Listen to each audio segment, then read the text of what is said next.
State ব্যাংকের মালদা ব্রাঞ্চে আমার কাউন্টার থেকে ৫৩,০০০ টাকা চুরি করে চোর ধরা পড়লে চোরের মালিক তথা ব্যাংকের খুব important cash credit customer Bishnu Ghosh ব্যাংকের সঙ্গে আমার বিরুদ্ধে যে চক্রান্ত করে তার স্ক্রিপ্ট অনুযায়ী ঘুষখোর চিফ ম্যানেজার উজ্জ্বল কুমার ও ক্যাশ ক্রেডিট ম্যানেজার বিশাল কুমার আমার ওপর প্রথম যেদিন অত্যাচার শুরু করে তার ভয়েস রেকর্ডের পরের হুমকি।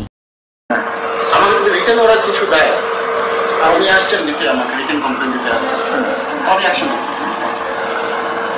কিন্তু রিটেন যদি কিছু দেন না তাহলে অসুবিধা হবে। আমাদের দুজনকে কনফিডেন্স না নিয়ে আপনি নিজের বেসিসে কিছু করেছেন, তাহলে আপনার এই প্রবলেমে আমরা কোনো টাইপের সচেতনতা দেব না। চোরের মালিক আমার বিরুদ্ধে রিটেন দেবে মানে তার ৫৩,০০০ টাকা ফেরত দেওয়ার কথা ও কি করে লিখিত দেওয়ার কথা ভাববে? কি অভিযোগ করবে? এই অভিযোগ করবে যে আমি এত ইম্পর্টেন্ট ক্যাশ ক্রেডিট কাস্টমার, আমার কর্মচারী স্টেট ব্যাংকের কাউন্টার থেকে ৫৩,০০০ টাকা চুরি করেছে, এখন সেই ক্যাশিয়ার ৫৩,০০০ টাকাটা ফেরত চাইছে, এই অভিযোগ করবে? কোনো দোষ বা ভুল ছাড়াই একজন স্টাফের বিরুদ্ধে ক্যাশ ক্রেডিট কাস্টমার লিখিত অভিযোগ করে দিবে, এটা অত সোজা? আমার মনে হয় অত সোজা জল ভাত না। ওটা তোদের মতো যারা ২ নম্বরই জালিয়াতি করে ম্যানেজার, তাদের সঙ্গে ওই সাঁট থাকে, যোগাযোগ থাকে, হিস্টার ব্যাপার থাকে, তাদের মধ্যে এইসব নোংরামো হয়।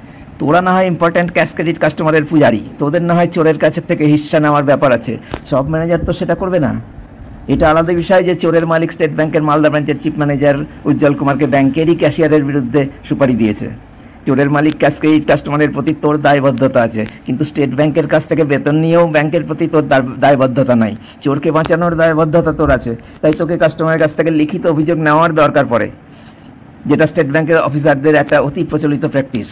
তোরা তো ব্যতিক্রম। চেয়ারম্যান রজনীশ কুমার, তুই মালদা ব্রাঞ্চের চিফ ম্যানেজার উজ্জ্বল কুমার, মালদা ব্রাঞ্চের ক্যাশ ক্রেডিট ম্যানেজার বিশাল কুমার, তোরা তো স্টেট ব্যাংকের চুরি করার, পয়সা কামানোর একটা গ্যাং, পয়সা খাওয়ার।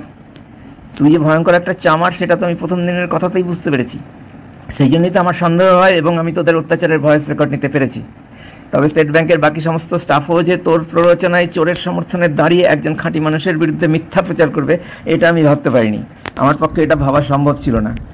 মালদা ব্রাঞ্চেরই ৪০ জনের মতো স্টাফ, মালদা জেলার ৩০০-৪০০ স্টেট ব্যাংক স্টাফ, পশ্চিমবঙ্গের ১৪-১৫ হাজার স্টেট ব্যাংক স্টাফ, খুব কম করে ১৮ থেকে ২০,০০০ হতে পারে, আমি খুব কম করে ধরছি। আমি তো জানি না এখন সবাই নপুংসক, সবাই ব্যক্তিত্বহীন, সবাই মানবিকতাহীন, সবাই নৈতিকতাহীন।